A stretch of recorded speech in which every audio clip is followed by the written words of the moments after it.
तो इसलिए कहा दत्त भगवान ने, यदु मेरी ज्ञानमयी दृष्टि है, इसलिए मैंने जड़ चेतन सब से कुछ न कुछ ज्ञान अर्जित किया है। मेरे 24 गुरु हैं। पृथ्वी ही वायुराकाश आपो अग्नि चंद्रमा रवि कपोतो अजगरः सिंधुः पतंगो मधुकृद गजः मधुहा हरिणो मीना पिंगला कुरुरो अर्भका कुमारी सरकृत सर्प ऊर्णनाभि सुपे शक्रत। मेरे 24 गुरु हैं। पहला गुरु मैंने पृथ्वी को माना है। पृथ्वी से मैंने क्षमा का गुण सीखा है। कभी भी किसी से कुछ घटित हो जाए आपके जीवन में, किसी ने आपके ऊपर अत्याचार किया या कुछ ऐसी चीजें की जो आप नहीं सहन कर सकते हो, आप क्षमा कर दें। क्षमा करने से नया प्रारब्ध नहीं बनेगा, लेकिन अगर आपने नहीं क्षमा की और मन में कुछ द्वेष पाल लिए तो उसके लिए आपको फिर से दोबारा जन्म मिलेगा, उस व्यक्ति को भी प्राप्त होगा और फिर से आपका वो शत्रुता का बैर चलता रहेगा जब तक आप क्षमा नहीं करेंगे किसी जन्म में।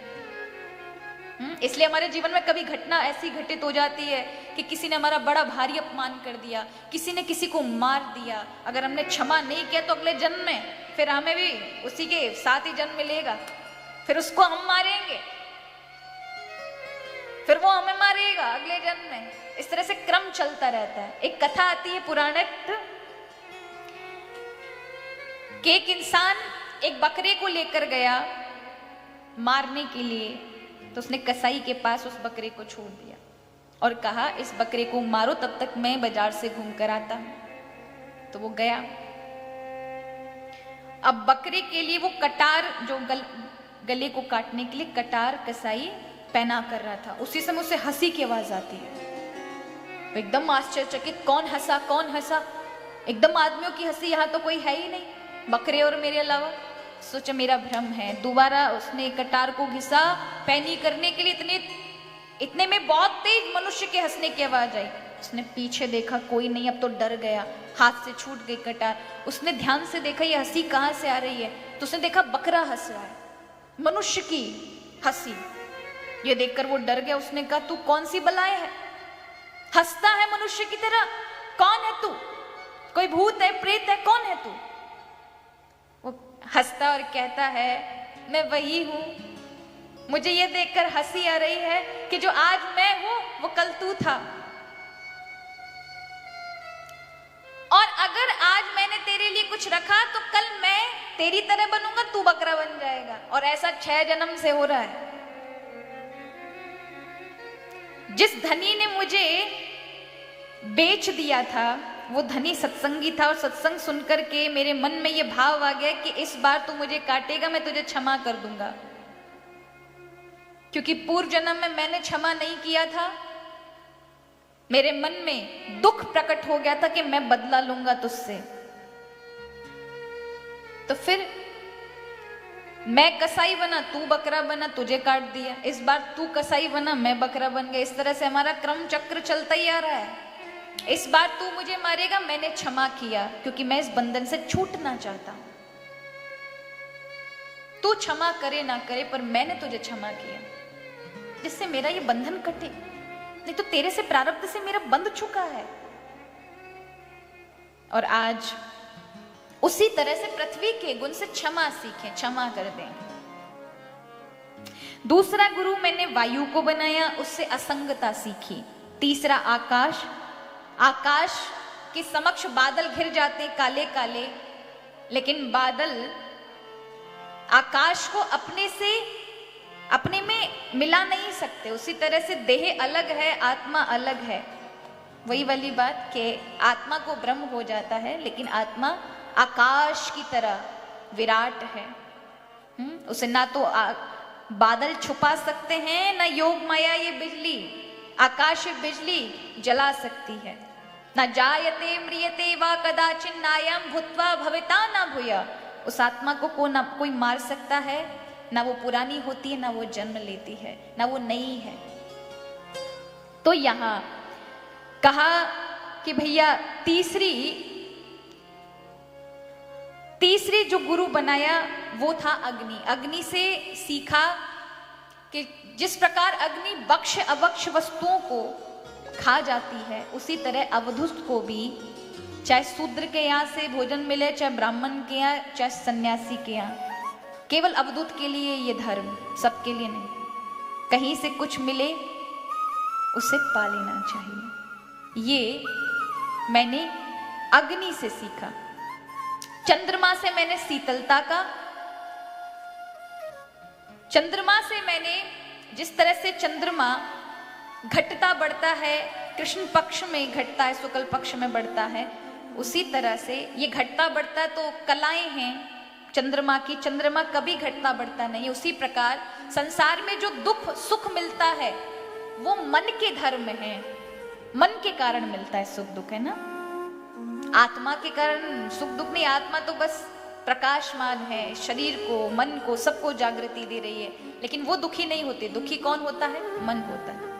अभी आप यहाँ कथा में बैठे हैं तो आप सुखी हैं, और इसी कथा में कुछ ऐसा हो जाए जो आपका मन का सा ना हो तो आप तुरंत दुखी हो जाओगे। अभी हम भजन गा रहे हैं, भजन में कोई राग बिगड़ जाए तो क्या होगा? वही मन जो भी खुश हो रहा है तुरंत ध्यान जाते ही दुखी। और वही चीज अभी कोई भी राग बिगड़े लेकिन हमारे मन में किसी के प्रति अच्छे भाव है और उसके लिए हमने कहा कोई बात नहीं, गलती होगी, और ध्यान नहीं गए तो वहीं आप सुखी हैं। कोई सेब खा रहा है, उस सेब से किसी के मन को कष्ट हो जाता है, और कोई अपने बड़े चाव से खा रहा होता है, उसमें सेब का कसूर थोड़ी ना है, मन का कसूर है। मन जब चाहता है, अब ससुर जी है, हमारा ससुर जी के मित्र आए तो बहू से कह दिया रात्रि के 12 बजे, बहू रानी रोटी बना दो। हमारे मित्र आए हैं, बेचारे भटक गए रास्ता, तो यहाँ आ गए हैं, सुबह चले जाएंगे तो भूखे हैं, कुछ बना दो। तो बहू रानी गर्म हो जाती हैं। सारा घर गृहस्थी का काम करके अभी मुझे आराम मिला था, इन्होंने मशीन समझ रखा है, बूढ़ों को चैन नहीं है, और बनाएगी। लेकिन महाभारत बर्तनों का जो रसोई में होगा इधर उधर पटकने का, और 4 पूड़ी भी या दो रोटी भी मुश्किल से आएंगी तो लड़ झगड़ करके, और दूसरे दिन खुद का भाई आ जाए तो रात के 12 बजे और आवाज लगाए बहन जी, तो बहन जी महाराज सो रही होंगी, जाग रही, अरे भैया तू कैसे? बहन मैं जा रहा था तो ट्रेन छूट गई। बहुत बढ़िया, तू यहाँ कम से कम मौका तो मिल गया, चल भूखा होगा। नहीं बहन जी मैं घर से खा के आया। अरे बैठ अभी बनाती हूँ, 2 मिनट लगेगी, और महाराज पूड़ियाँ सिक जाती, खीर बन जाती है। क्यों? और कोई ना बर्तनों की खटखटाहट आएगी, ना लड़ाई ना झगड़ा, बड़ा प्रेम से भाई के लिए सारा भोजन बन जाएगा, बड़े प्रेम से खवाएगी। और जो कल आए थे बेचारे, उनके लिए 2 पूड़ी बनाने में महाभारत का युद्ध हो रहा था। क्यों? मन की इच्छा नहीं थी ना बनाने की, और जो आया है अब उस पर मन ज्यादा है, इसलिए दुख में भी कष्ट महसूस नहीं हो रहा कि नींद खराब करके भोजन बनाना पड़ रहा है, पर नहीं, क्योंकि मन को अच्छा लग रहा है। इसलिए मन को जो चीज अच्छी लगती वहां बहुत परिश्रम करने पर भी आपको शरीर की थकावट नहीं होगी, और जहां आपका मन नहीं है वहां थोड़ा सा काम करने पे भी महाराज ऐसे रह जाओगे कि हमारे तो शरीर में दम ही ना है। तो इसलिए मन के धर्म है ये कष्ट पाना, आत्मा का धर्म नहीं। इसलिए ये मैंने चंद्रमा से सीखा। अग्नि, जल से मैंने पवित्रता और शीतलता, स्वच्छता के गुण सीखे, जल को मैंने गुरु बनाया। फिर आता है सूर्य को गुरु बना करके, जिस प्रकार सूर्य अलग अलग जगह घड़ों में अलग अलग दिखाई पड़ता, उसी प्रकार भगवान के अलग अलग रूप और नाम दिखाई पड़ते हैं, लेकिन सूर्य एक है, 1000 नहीं। 1000 गिलास सूर्य के सामने रख दिए जाएं तो उसमें सूर्य दिखाई पड़ेगा, पर वो 1000 नहीं है, वो एक ही सकता है। कई बार लोग लड़ते हैं, राम को भजो, इनको भजो, हमारे भगवान अच्छे, हमारा ये, पर ये झंझट ही मिट जाए महाराज, अगर लोगों को एक तत्व का भान हो जाए कि सबकी आराधना भले अलग हो सकती है, पर जैसे सारी नदियां अलग अलग नाम लेके जब समुद्र में मिलती है ना महाराज, तो अपना अस्तित्व खो देती हैं। ना वो गंगा रहती है, ना वो ताप्ती रहती, ना वो कावेरी, ना वो जमुना, फिर केवल समुद्र है। उसी प्रकार के नाना पंथ आदि धर्म जब उस एक परमात्मा में जाकर मिलते हैं, तब सब अपना सब नाम धर्म सब भूल जाते हैं। फिर एक ही सत्ता मालूम होती है, और वह है आत्मा का परमात्मा से मिलन।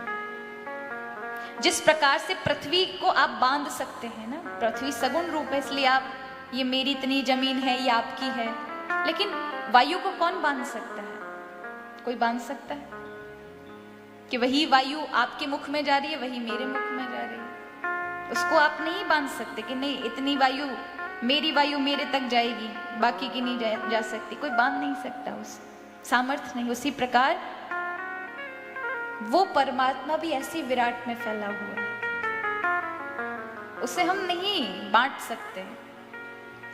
अब उस साकार रूप उसका जो होता है तो हम बांट लेते हैं कि भैया ये हमारे प्रभु, पर व्यवहारिक रूप में तो ये सगुण सत्ता समझ में आती है, लेकिन जब आप परमार्थ रास्ते पर होते हैं तब सब एक होते हैं ना, फिर दो भाव नहीं आते। ये ज्ञान की दृष्टि होती है कि वहां द्वैत नहीं होता, वहां अद्वैत हो जाता है।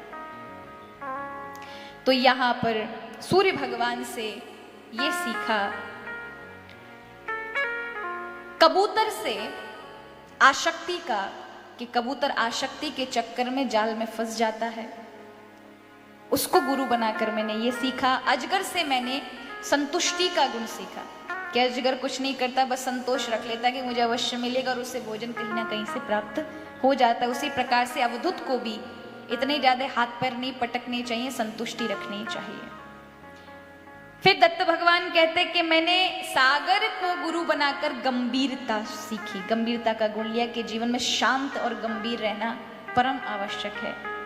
पतंग से मैंने ये गुण प्राप्त किया कि रूप में अगर आसक्त हो गए तो आप जल जाओ। पतंग जो होता है रोशनी देखता है, जाता और मर जाता उसी में। उसी प्रकार रूप को देख करके मोहित हुए तो आपका पतन हो जाएगा ना। एक इंद्रिय का सुख के चक्कर में आप अपना पूरा जीवन गंवा देंगे। मधुक्रद, मधुमक्खी से मैंने सीखा कि वो जिस तरह से फूलों से तोड़ तोड़ के एकत्र करके छत्ता बना लेती है, बहुत सारा मधु सालों साल का इकट्ठा करती है, 5-5 साल लग जाते इतना बड़ा छत्ता इकट्ठा करने में, खुद नहीं खाती, वो इकट्ठा करती है। और एक व्यक्ति कम्बल काला ओढ़ के आता है, आग लगाता है, धुआं निकालकर सारा मधु जो उनका इकट्ठा किया था भर के ले जाता है, और वो खुद आराम ले रहा होता है और मधुमक्खी बेचारी मरी पड़ी होती है। उसी तरह से ये वो लोग हैं जो अपने धन का ना तो सदुपयोग अपने लिए उपयोग कर पाते हैं, ना तो वो उसका खुद आनंद ले पाते हैं, ना दूसरों को कभी लेने देते हैं, तो एक दिन उनसे वो धन छिन जाता है ना, वो चले जाते हैं सब छोड़कर, धन यहीं रह जाता है, तो उसका कुछ भी अर्थ नहीं निकलता। इसलिए हमेशा धन को अपने हाथ से अच्छे सदुपयोग में, और आज भैया बता भी रहे थे कि अपने तन के लिए, अपने भोगों के लिए भी लगाएं, क्योंकि आज बहुत आवश्यक है कि वो धन अपने लिए कम से कम दान ना कर सको तो अपने जीवन पर के लिए तो लगा लो, सुखों के लिए तो लगा लें कि अच्छे से रह सके। यानी पहली गति है दान, दूसरी है भोग और तीसरी है नाश। पर धन्य प्रथम गति जाके, वो धन धन्य है जिसकी गति सबसे पहली है, यानी वो दान है उसके जीवन में। जब हम दान करते हैं कुछ, तो वह दान ही हमें चौगनी ऐसी प्रभाव प्रदान कर देता है कि आज हमने इतना दिया है, आने वाले समय में आप इतने वाले बन जाते हैं। दान देने से आपकी प्रगति होती है, लेकिन साथ में कब आपको किस समय आवश्यकता पड़े और उस समय आपकी आवश्यकता पर वो चीज उपलब्ध हो जाए। अब कई बार मुझे लोग कहते हैं कि रेलवे स्टेशन पर कुछ लोग बच्चे मिलते हैं हमें रास्ते में, जब ट्रेन के पकड़ते हैं तब, तो हमने कई बार कुछ बच्चों को, अगर हमारे पास कुछ सामग्री पड़ी होती तो हमने ऐसे ही दे दिया कि, तो हमारे साथ जो यजमान जा रहे होते हैं वो कहते हैं नहीं नहीं इनको मत दो, ये बड़े बदमाशी करते हैं, ये नाटक बना लेंगे, जहर वहर का इल्जाम लगा देंगे, झाग डालना आरंभ कर देते हैं। तुमने कहा ऐसे करने से तो क्या हम अपने अच्छे कर्म बंद कर देंगे क्या? मान के चलो किसी ने कुछ अच्छा पुण्य कार्य किया, किसी को बचाया और वो चोरों उचक्कों के चक्कर में पड़ गया और उसको हानि पहुंची, तो ऐसे में अपने अच्छे कर्म बंद नहीं करने चाहिए। जब वो दुराचारी अपने बुरे कर्म बंद नहीं कर रहे हैं तो अच्छे कर्मों को अच्छे लोग क्यों बंद कर दें? मैं ये नहीं कह रही कि हम अच्छे हैं, वो मैं इसलिए उदाहरण में बता रही हूं कि अच्छे कर्म कभी बंद नहीं होने चाहिए। वो हमेशा सतत, चाहे आपके साथ कुछ हो भी जाए एक बार को, लेकिन ईश्वर के दंड विधान है महाराज। और मैं तो ये कहती हूँ, ये मेरा पक्का विश्वास है कि मुझे आज तक ऐसे लोगों से कभी भेंट ही नहीं हुई, आज तक नहीं हुई। और मुझे विश्वास है कि प्रभु ऐसे जीवन में मेरे साथ जो उपयोगी होंगे वही समक्ष आएंगे, अनुपयोगी को ठाकुर जी कभी समक्ष प्रकट ही नहीं करेंगे है, और होता भी नहीं है। तो आपका विश्वास होना चाहिए अच्छे कर्म बंद ना हो आपसे, क्योंकि यही अच्छे कर्म क्या पता किस समय, अगर आपने किसी की मदद की होगी किसी के प्राण बचाने में, तो आपका कोई ऐसी परिस्थिति का सामना कर रहा होगा तो वहां पर आपके लिए मदद पहुंचेगी, क्योंकि आपने की है, आपने की है। बहुत बार जीवन में ऐसे अनुभव होते हैं कि कई बार ऐसे कष्ट आते हैं कि आपके पास सारी सुविधा होने के बाद भी वो सुविधा किसी काम की नहीं होती, वो सुविधा किसी काम की नहीं होती। एक बार हम कहीं जा रहे थे, कथा से 2008 की बात है, तब पिताजी नहीं थे उस कथा में, जब हमारे साथ नहीं चले थे, काजल छोटी थी, वही मेरे साथ चलती थी। तो उस समय जब हम गए तो जिस जगह हम पहुंचे जहां मैं जाना था, वो यजमान हमें लेने नहीं आए। उस रात्रि को हम स्टेशन पर ही रुके थे और हम छोटे छोटे थे तब। तो उस समय एक व्यक्ति ने आकर के हमें देखा, प्रणाम किया, ना हम उसे जानते ना वो हमें जानता। उसने आकर कहा कि मेरी इच्छा है, मैं आपको भोजन कराना चाहता हूँ। और वास्तव में उस समय भूख लगी थी, पर कौन थे का कहे में महाराज, परदेश है, किससे क्या कहेंगे, जिसको लेने आ रहा था वो पहुंचा ही नहीं। तो उस समय उस व्यक्ति ने, हमने कहा हम नहीं जाएंगे आपके घर, तो वो वहां पर लेकर आए, अपनी धर्म पत्नी को लेकर आए और बड़े सुंदर से उन्होंने वो टिक्के वाले टिक्कड़ खिलाए थे हमें और बड़े प्रेम से भोजन कराए। तो ये क्या कहेंगे, जहां आवश्यकता हमें लगी, जहां कोई नहीं था, वहां पर भोजन की व्यवस्था अपने आप होना, यानी जिनको मैं नहीं जानती, जिनसे मेरा परिचय नहीं, अरे प्रेम में अगर कोई करे, मैं जहां जो मुझे प्रेम करते हैं, अगर वो मुझे देखेंगे तो पूछेंगे ही, स्वाभाविक कि आपको भोजन की आवश्यकता है, मैं भोजन ले आऊं, क्या लेकर आऊं आपके लिए। अब हम कहीं मिलते हैं तो लोग, दीदी मैं आपके लिए जल लेके आए, क्या लेकर आए, प्रसादी आप क्या लेंगे। जिनको मैं नहीं जानती, ना वो मुझे जानते, वो आकर मुझसे खुद कहें कि हमारी इच्छा है आपको भोजन कराने की, मैं अभी बनवा के लेके आया, तो ये आप मेरे घर चले, ये क्या कहेंगे। मैं नहीं कहूंगी मेरे पुण्य कर्म प्रभु की कृपा है, लेकिन पुण्य कर्म ही साथ देते हैं। आपने किया होगा तो आपको ऐसे टाइम पर मिलेगा, आपको मदद मिलेगी। इसलिए सतत कर्म करते रहना चाहिए। तो यहां मधु से सीखा कि इकट्ठा नहीं करना चाहिए, पानी बाड़े नाव में, धन में घर में बाड़े दाम, दोनों हाथ उलीचिए, यही अकल का काम। घर में जब पैसे बढ़े तो अच्छे अच्छे कर्मों में लगाना चाहिए, जिससे वो बीमारियों में ना लगे, जिससे वो गलत कर्मों में ना लगे, वो अच्छे कार्य में लगेगा तो आपकी तरक्की करेगा। इसलिए उसे लोगों की मदद में, अस्पतालों के बनने में, बच्चों की पढ़ाई में, गौ माता की रक्षा के लिए, पशु पक्षियों के दाने के लिए, मानवों की सेवा करने के लिए, साधु संतों के सत्संग के लिए, जिससे हम सबकी सनातन पद्धति बनी रहे। ऐसे गोरखपुर गीता प्रेस के उस प्रेस के लिए करना चाहिए, जिससे ये शास्त्र आदि का जो पुनरुत्थान सतत वर्षों से चला आ रहा है वो रुके नहीं। तो यहां गज से हाथी को गुरु बनाकर सीखा कि वो स्पर्श सुख के चक्कर में पकड़ा जाता है ना। हाथी को जंगल में पकड़ना हो तो गड्ढा खोद करके उसको घास फूस से ढक करके उसके ऊपर एक रुई की हथनी बना देते हैं, उसी के आकार जैसी। और गज यानी हाथी देखता है उसे असली हथनी समझकर जैसे ही जाता है गड्ढे में गिर जाता है ना, स्पर्श सुख के चक्कर में। तो इस स्पर्श सुख के चक्कर में कभी अवधूत को नहीं फंसना चाहिए। हिरण यानी हिरण जो होती है वो शब्द में फंस जाती है ना, कहीं संगीत सुनेगी तो संगीत के चक्कर में वो लुभा जाती है और पकड़ ली जाती है। भ्रमर गंध के चक्कर में फंस जाता है कि वो कमल पर बैठेगा, सूंघता सूंघता सूंघता, कब रात गुजर गई, पंख बंद हो गए। उसने सोचा कि एक रात ही तो गुजारनी है, कमल के अंदर बैठ करके सुगंध ले लेकर गुजार लूंगा, सुबह जब खुलेगा तब उड़ जाऊंगा, लेकिन तब तक एक हाथी आता है, कमल को तोड़ता और खा जाता है। उसी प्रकार गंध के चक्कर में भंवर भी मरता है। और मीन रस के चक्कर में, दाना मिलने के चक्कर में फंस जाती है। तो जब हिरण शब्द के चक्कर में सुन करके फंसता है, भौरा गंध के चक्कर में फंसता है, हाथी स्पर्श के सुख में फंसता है, और मछली रस के रूप में फंसती है। इस तरह से जब ये 5 तत्व से ये एक एक इंद्रियों वाले प्राणी फंस जाते हैं, तो मनुष्य तो 5 इंद्रियों से इन रसों को भोगता है। उसकी क्या गति होगी कि वे आंखों से दृश्य देखता है, कानों से सुनता है, नाक से सूंघता है, मुख से बोलता है।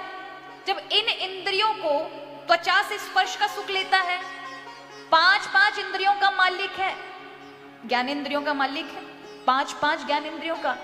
जब इससे वो सुख भोगेगा तो इसकी क्या गति होगी। जब एक एक इंद्रिय वाले ये प्राणियों की ये गति है कि हाथी केवल स्पर्श सुख में मारा जाता है, भंवरा के पास एक ही गुण है कि वो गंध लेता है, इसलिए अटक जाता है। हिरण के पास शब्द की एक इंद्रिय होने के कारण वो शब्द में फंसकर पकड़ा जाता है। तो मनुष्य के पास तो 5 इंद्रियां, वाको तो महाराज भगवान ही बेड़ों पार लगाए, रात दिन फंसा होता है। तो यहां पिंगला नाम की वैश्या से ये सीखा कि चिंतन भगवान में लगाएं, पर पुरुष में नहीं। चिंतनीय यदि कोई है तो भगवान है। ये पिंगला वैश्या प्रतिदिन सज धज करके बैठ जाती थी अपने घर के सामने पुरुषों की प्रतीक्षा करने के लिए, लेकिन 1 महीना हो गया कोई पुरुष नहीं आया।